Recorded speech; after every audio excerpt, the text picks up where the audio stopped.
Videonya khusus kepada Yuna Nasution yang kagum berbiak statement tentang Panglima Asahan, iaitu Ahmad Lembing. Long sebagai masyarakat Aceh Timur cik, tenan masyarakat Aceh Timur cik, hana merasa resah, hana merasa ayo kamu dengan sebutan Panglima Agam.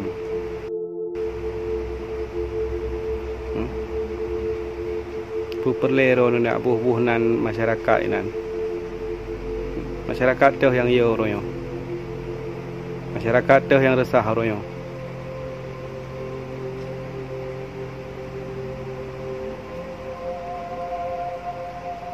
Kena fikir yang perlu fikir mentele. Kena buat yang perlu buat.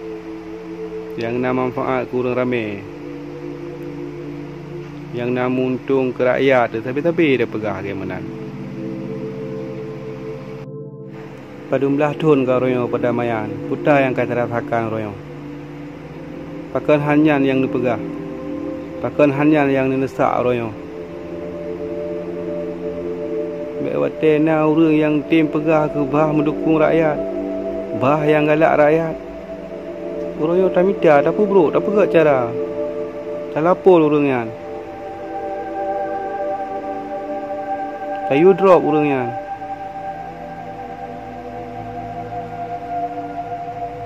Mek pancing-pancing keadaan le. Masyarakat kasih behek gurunya. Ni orang Aceh. Kita pegah agak beda dengan provinsi-provinsi lain. Jadi tak kah kurban nyawang di Aceh. Baru siap rasa aman. Baik kat pancing-pancing lelikah royo. Baik kat abanan rakyat, kat pegah rakyat resah rakyat iyo.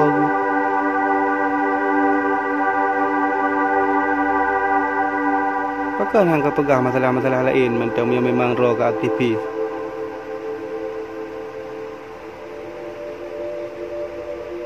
Baik royo kah minta bu, kah minta rezeki royo. Kah minta ampun tak kuat royo. Kamu terlihat agak berbina. Minta pirau royo anak pupu. Belajari le bupa. Le buka ada ratuh aja.